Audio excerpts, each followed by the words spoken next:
now. Good evening, everybody. Do you hear me, Dr. Mark? Dr. Mark? Hello? Yes, Osman, we hear you. Hello, do you hear me? Anybody? Can you please?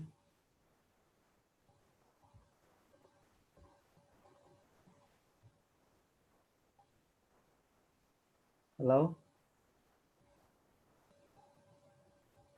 Hello, everyone.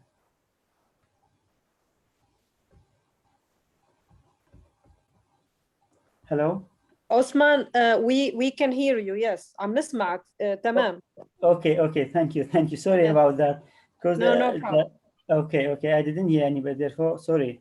Okay. Good evening, everybody. I am very happy actually to present or to talk to you tonight, this evening, and I am very thankful for Dr. Mark for his invitation and for the organizer of this meeting. Maybe I need to share my PowerPoint with you. I don't. Let me find how to share the PowerPoint with you.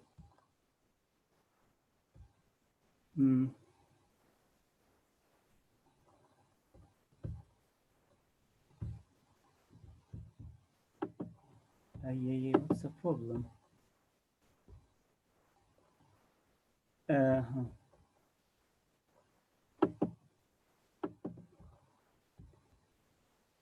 Oh,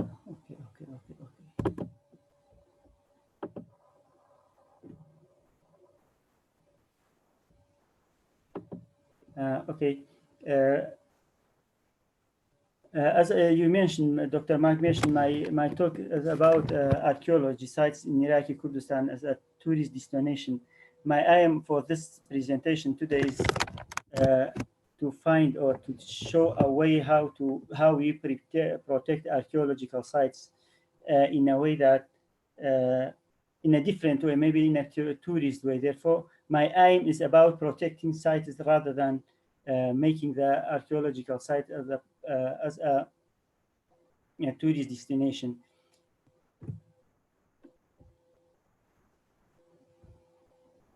Let me go to another.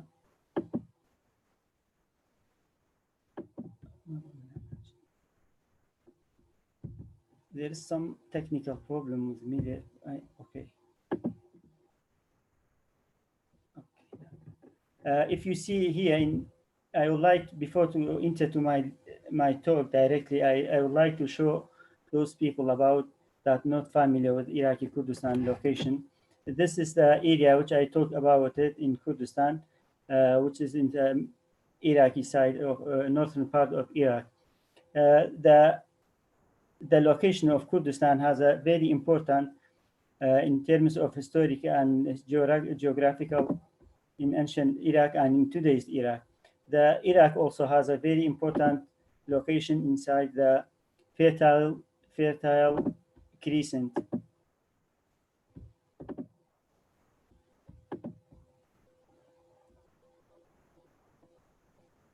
If you see here in Iraq, we do have two main rivers in Iraq. This one with my here it's called Tigers River and Ifrit River. The Tigers one goes slightly next to Kurdistan, and we have three main branches of Tigers. This one called Great Azab and Low Azab and Silwan. These three branches of Ifrit or Tigers make very important, unique role in the ancient history of civilization of Mesopotamia. I don't know why. Okay.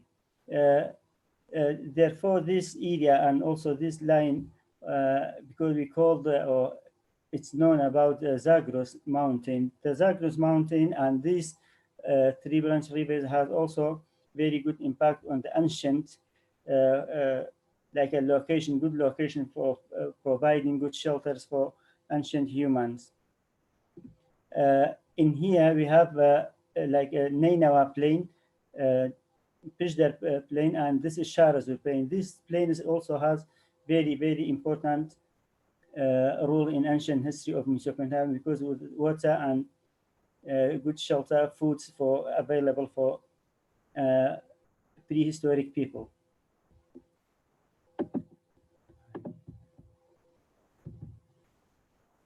Okay, now, okay.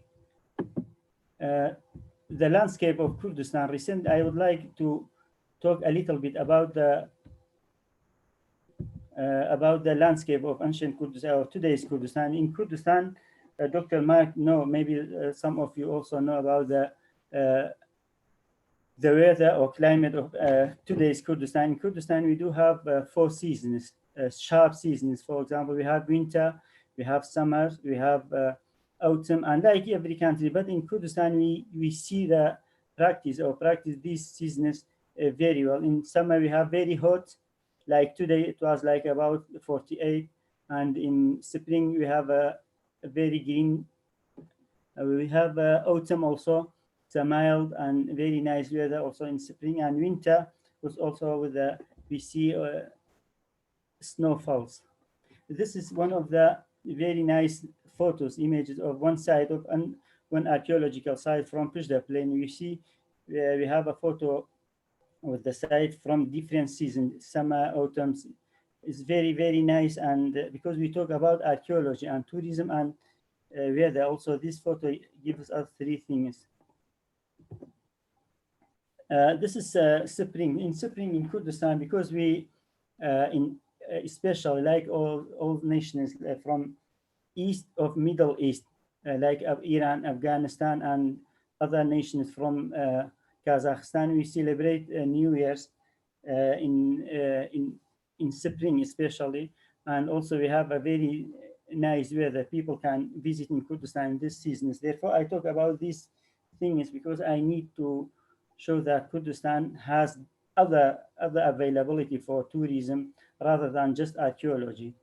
As I show you, this is a spring of ancient today's Kurdistan. This is a winter. In winter, we have snowfalls, very like in some areas like a meter from for example, in areas like Dukan, or from areas like Soran area. We have a mountain like this. In this mountain, we have very beautiful landscape during winter. People can do many activities during this season. Also, this is in the Slemaniyah. Also, we have snowfalls. Another season. Oh, it's summer. This map, in this diagram, you see here we live in this area called Slemaniyah. In Slemaniyah, it was a few days, 2020, it was 45. Despite this, we have also this. This is today in some parts of Kurdistan, and this is also in other parts. This is a little bit earlier, May, but now in Kurdistan, we have also in some mountains we have snowfalls on the mountains. Therefore, we can in summer we can have opportunity for tourism to visit Kurdistan. This is also some waterfalls. This is called Ahmed Awa. People visiting. This is visitors visiting the site, the waterfall. This is another one called Biakha. Also, people, you see many people are visiting here. Another one called the Gali Alibag. Unfortunately, before the coming of this pandemic, Kurdistan, we had like more than 1 million visitors each year, especially in this season, because in other parts of Iraq, in the middle and southern part of Iraq, it's very hot these days. And because luckily we have in Kurdistan these waterfalls and these beautiful landscapes, many people visiting Kurdistan, especially from the Iraqi part, and before it was from Iran. We had a lot of visitors. But one thing I was always thinking about, why people visiting Kurdistan just for waterfalls or like mountains, and not archaeology has no any roles in this discipline. For example, in few years ago, there were 1.5 million people visiting Kurdistan, about less than 10,000 of them visiting museums in Kurdistan. This was actually not a good news for me. Therefore, I was always thinking about how to make Kurdistan or archaeological sites of Kurdistan as a visitor's destination. Another season we have experience, and we see it's a very nice time for visiting for visitors, which is called this is one of the very beautiful cities in Hauraman side. I don't know Mr. Mark saw this side or not, but it's very, very beautiful. And also this one, it's a autumn season. Despite the nature, despite the nice landscape in Kurdistan, despite also archaeology, we have other things people can visit Kurdistan for this, especially, for example, religious visitors. In here, we do have, this is one of the churches, old churches in Duhok side. This is these people who celebrating their day in their town. Therefore, Kurdistan, especially Erbil, last year was in 2014. I have in 2000 elected as a Arab tourism capital for 2014 because of this beautiful nature and landscape. They nominated Erbil as a capital tourism for 2030 of Arab. This is a town called Erbil, and it's with a beautiful castle. The Erbil itself is a very good place for tourism to visit because it has a very, very nice locations and landmarks for visitors. It was this before I talk about the Kurdistan in terms of nature and beautiful nature. And now I go to the main part of my presentation. As I mentioned before, because of its uniqueness of location for Kurdistan, Kurdistan has a very natural shelters for ancient people to visit, for ancient people to live in Kurdistan. For example, here it's Bardabalka. Bardabalka site is one of the oldest, we can say, oldest site of Iraqi Kurdistan that excavated by Braidwood in 2000 in 15th of last century. During his excavation, he found these beautiful stone tools. These stone tools were also goes back to like 150,000 years ago. And also there is a new survey in Kurdistan, especially in the same area close to the Jarmo or close to the Bardabalka. Professor Roger Matthew and his team found a very beautiful stone tools, also not a lock side, but stone tool goes back to before the Bardabalka. This is one of the most beautiful sites people can. Unfortunately, this erected stone still not remaining, but the site is worth to visit because it's one of the oldest evidence for human to live in Kurdistan. Another one is Shanidar Cave. Shanidar Cave, most of you may know about that. Shanidar Cave is one of the most important sites for Neanderthal humans. In this site, we have a lot of almost 10 or 12 schools of humans found by 52 of last century. This inside the cave, very beautiful. Many people now visiting still the site here. And this is most of you know about how people in this site. It's imagination how people in this site were burial their death and respecting. It is a very like a psychology way of the ancient people.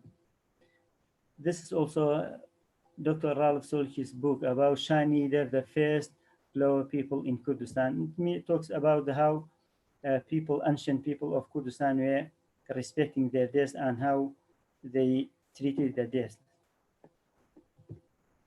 According to the finds of this excavation, of his excavation, the oldest time for this, it was 70,000 years ago. It's very, very beautiful site for Neanderthals.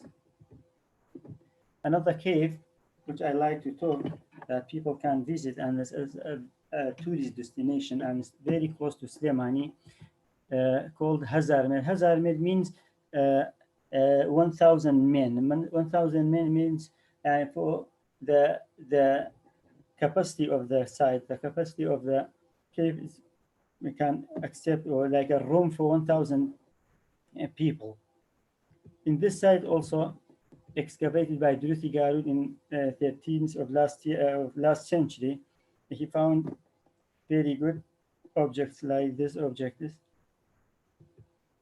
This excavation image. I will sometimes I lose the pointing. Okay, and this also another object. This goes to almost 45,000 years ago, this site. And then we go to another site, very beautiful, Paligawra and Zarzi. And these two sites in Kurdistan, Zarzi called, like some people like archaeological, the historical archaeologists call this Zarzi like a Zarzian civilization or Zarzian society, because in these objects from these sites were found in many other sites of Iraqi Kurdistan. In Paligawra, this is one of the old images of the excavated by Braidwood or Zarzi. This objects were found there. This is one of the new image of the Paligawra, one of the professors from the University of Liverpool were excavated there, and they did very good research for epipaleolithic of Middle East. Actually, their results were published, I think, this early of this year. In this site, there is some evidence, not proven, but there is some evidence for domestic dogs in this site for first time. Means almost about 14,000 years ago, where dogs were domesticated in Kurdistan. This old image of the site. This is some object. This date of the Paligawra, 12,000 years BC.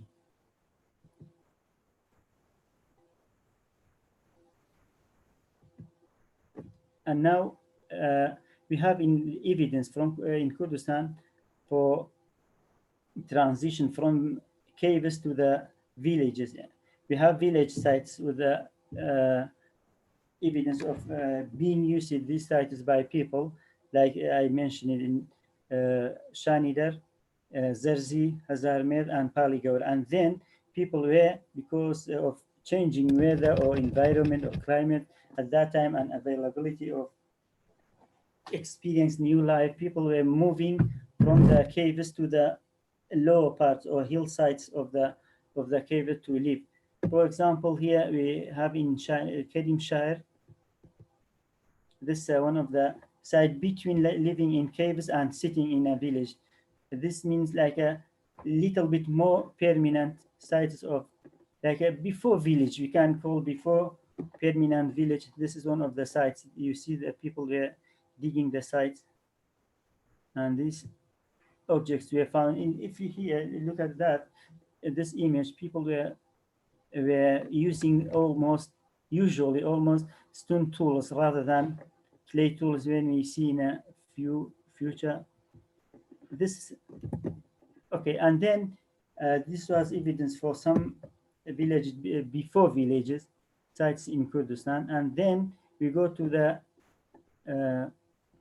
Neolithic village. The best example or the sole example for this is Bestansur. Bestansur is one of the very, very beautiful and important sites that Dr. Mag with his colleague found in their research or survey in Sharazur Plain. It was, I think it was in 2008 or 9. I can't remember exactly. Their findings or the result of their research becoming attracting many people or from other universities from UK or other universities from other countries to work in Iraqi Kurdistan, especially in Sharazur. One of the most important sites is the Bestansur, the very early Neolithic period in Iraqi Kurdistan. This is an image of the first step of the excavation done by Professor Roger Matthews and his wife Wendy Matthews with other colleagues.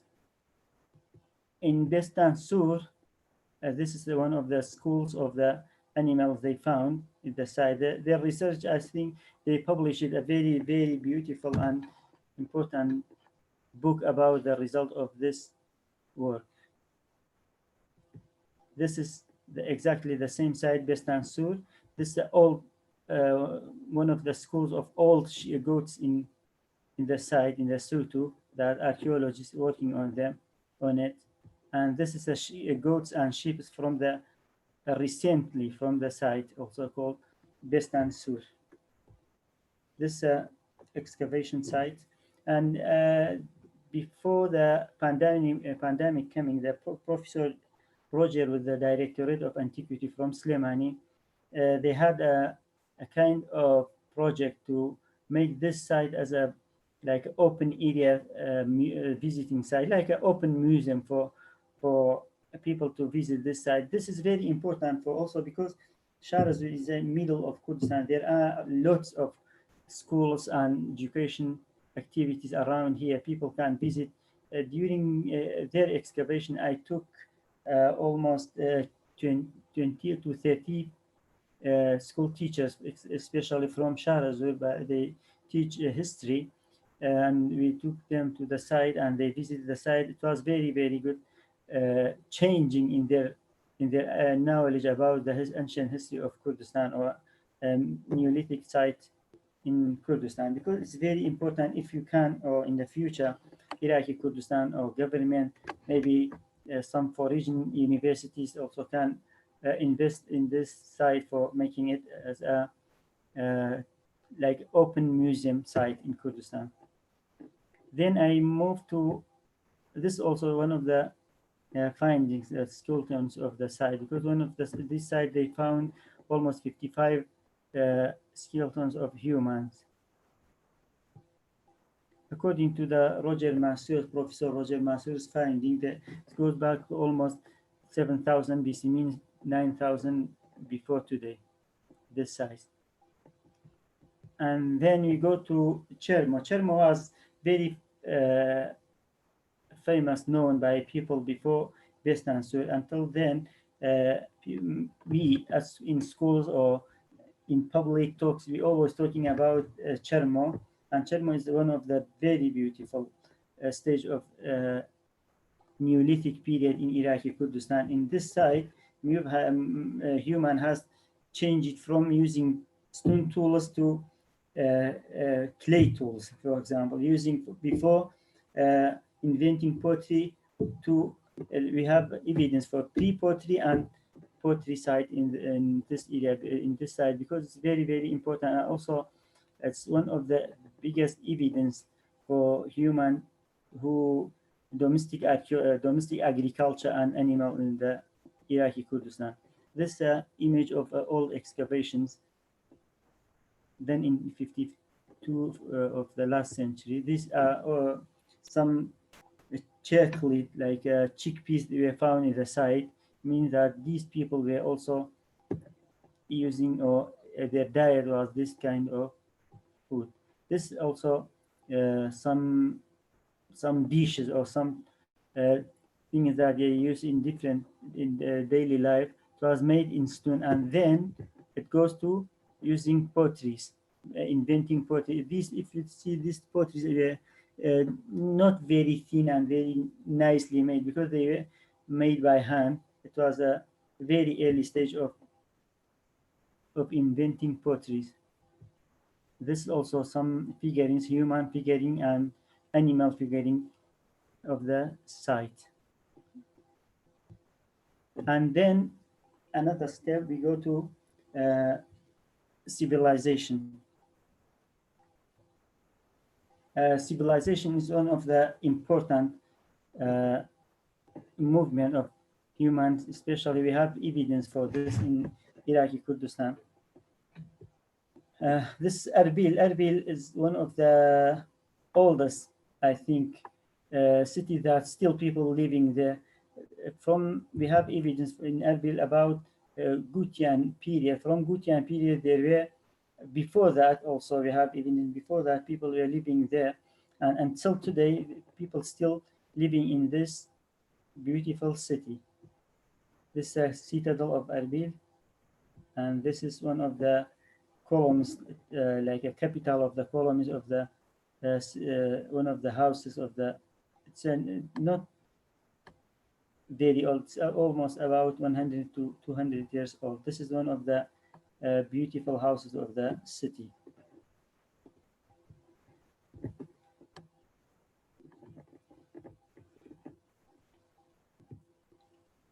And then I go to rock cuts. There are many areas, many locations I had to talk about, but because of the time, I wanted to be a little bit short because in Iraqi Kurdistan we have power cuts. I hope there is no this happened with me today.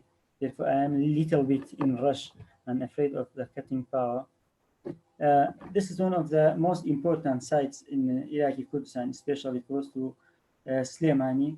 It's in Karadakh mountain. This site called the Darbandi Gawr. This is a very beautiful one, and it's the rock cut is almost 4 meters tall itself, and it's a little bit about 6 meters high from the ground. If you see from far away here, this rock cut, this is Sharazur area. This is Baranan mountain or Sharazur area. Here we have Bestansur located there, and unfortunately, until now, we didn't find any relative sites to this rock cuts. I don't know exactly. Dr. Kozat and some other scholars talking about this, for example, and before Dr. Kozat, like Edmonds talking. I think Edmonds was the first one who visited this site, and he named him as a Naramsin because it's like a more recently looks like a Naramsin statue, the one now living staying in Paris. This is new research, like Dr. Kozat think it's one of the local kings of Gutian, or not exactly local kings, or one of the local kings of Gutian, which is Irido Pizir. This site is very beautiful, and fortunately, many people now visiting the site. And unfortunately, there is some, if I can find some shoots around here. We preserved it and restored this site in 2006. If you see this edge we did, I think it was a little bit mistake we did for making a little bit edge, because water leaking here and make the site, you see here, make it a little bit covered by gypsum, because the site has a little bit, this rocks are a little bit gypsum rocks. Therefore, we clean it, and we were looking for writing. Unfortunately, we couldn't find any kind of writing. This is, if you see this this like armed ruler with two people falling in front of his feet. This is called Darbandi Gawi. In other side of the Kurdistan, I don't know, Dr. Mark have visited this one or not, but it's called Horen Shekhan Rock Cut, or some people call it Anubanini Rock Cut. This also has, fortunately, has little bit of writing on it, but unfortunately, because of the maybe grammar mistake, or the people, the art, the people who created this rock cut, he was not like he couldn't copy the writing which he had to do. There is some mistakes here, and this is make it difficult to understand exactly what the age and the person who erected this beautiful rock cut. But anyhow, it's very nice, and it's evidence for evidence for ancient people who live in this side. It's close to the Diyala rather than close to Slemaniyah. One of the most beautiful things happened with this in 2018. I put it on YouTube, on Twitter, two photos of this site, and many people saw it. It's especially from India. From India, they thought this site is one of the god Rama, oldest version of Rama goddess. Therefore, many like social media and other social activities in India, they visited they saw my photo and they think this is one of the old versions of Rama. Therefore, they asked the Indian embassy for Iraq to visit the site, and this is some images. This is a counselor of Indian from Erbil, and this is one of the delegation coming to the site, and he's crying in front of the site. Therefore, Indians nowadays thinking to visit this site. If they visit the site, if they have an opportunity to visit the site, this site will be very important location for tourism from India. And this is an ambassador, and with some other his colleagues where they visit the site.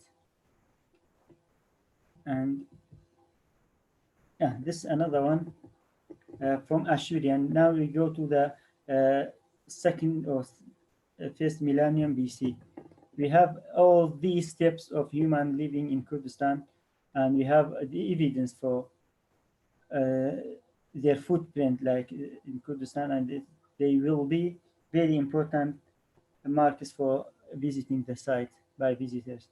This is one of the very beautiful one from Duhok site from Assyrian period, and this is called Khanas. Khanas is one of the very beautiful in terms of visitors, or because it has water, the landscape is very nice, and also the site also was to visit by visitors. It is very safe area. It's very safe. It's very safe. People can stay there. This is one of the other important first millennium BC site called Qizqapan. Unfortunately, people damaging it by writing on it and writing their memories on it. Therefore, the Directorate of Slemaniyah of Antiquity now removes the ladders, which people cannot reach the site like before.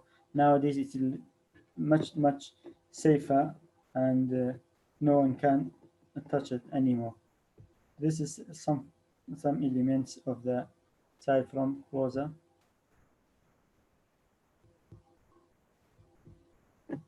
This is also many scholars think that it goes back to the Median, and some others think it goes back to the Achaemenid rather than Median.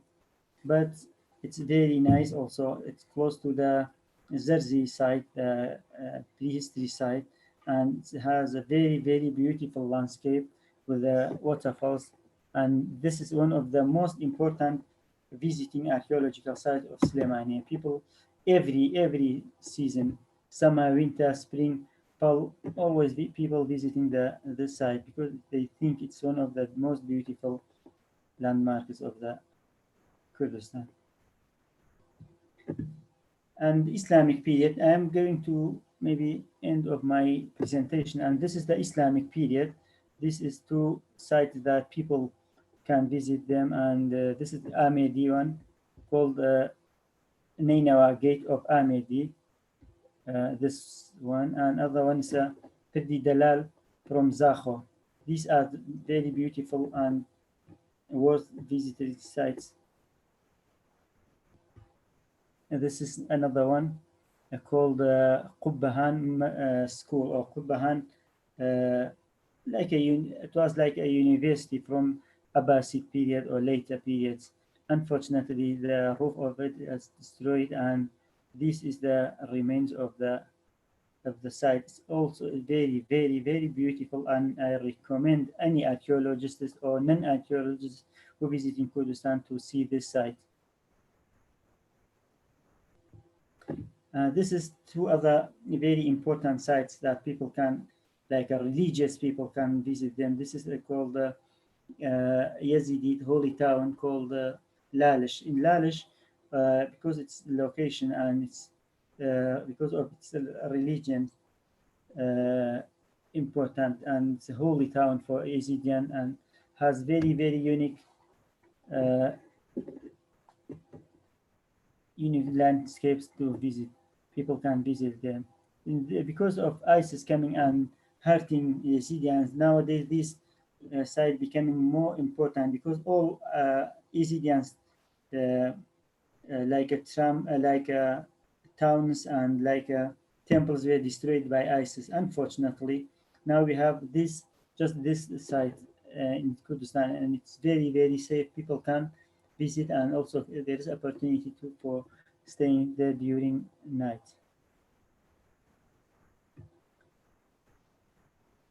To conclude, my talk today was how to use archaeological sites as a tourism landmark. My aim was to show that these sites can be visited by people, by visitors from from Iraq or from abroad. By doing this, people from the local people thinking that these sites are very important in terms of history, in terms of because they think that these sites are becoming in the future or in the close future becoming a source of income for them. If Dr. Mark knows about that, when since the foreign universities working in Iraqi Kurdistan, most of the local people thinking about the changing their thinking about the archaeological sites. Before, they were thinking the sites as a kind of rubbing or just illegally digging, because they thought it's not worth anything in terms of history, or for them they think there were no any kind of like a relation between them and these sites. But nowadays this foreign result or the work of them make these people from local sound think or talk or ask a question more about this side.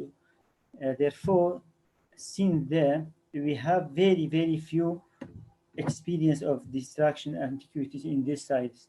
Therefore, I am very, very happy that the result of these sites, if be translated into Kurdish in the future, and we can also have like a temporary or mobile museums when the excavation done in these sites from the local sites. If the foreign teams of Directorate of Antiquity can work with the foreign teams to open like a 1 week, 10 days mobile museums, the findings in the site for local people, especially for those people who close to the site. For example, in Bestansur, if you have 10 days mobile museum in the site, or in Jarmo or in other sites in Kurdistan, this is make people more respect and more protect the sites, because they think there is some relationship between these people, old people, and them. Another one, and since the results of this teams publish it, our government, Iraqi Kurdistan government, think about how to use these important sites to a tourism destination and get benefit from the income or income of this.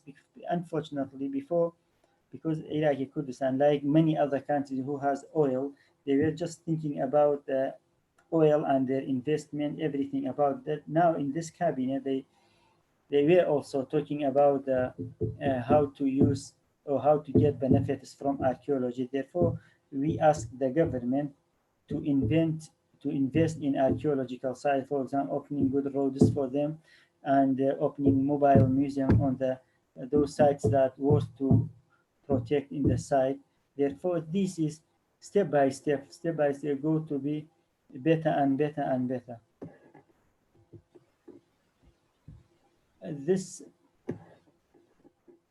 Okay, that's end of my presentation today. I hope I didn't waste your time and it was little bit, because I have some technical problem that I can't see from my side the PowerPoint. Therefore, I just like a blindfolded talking about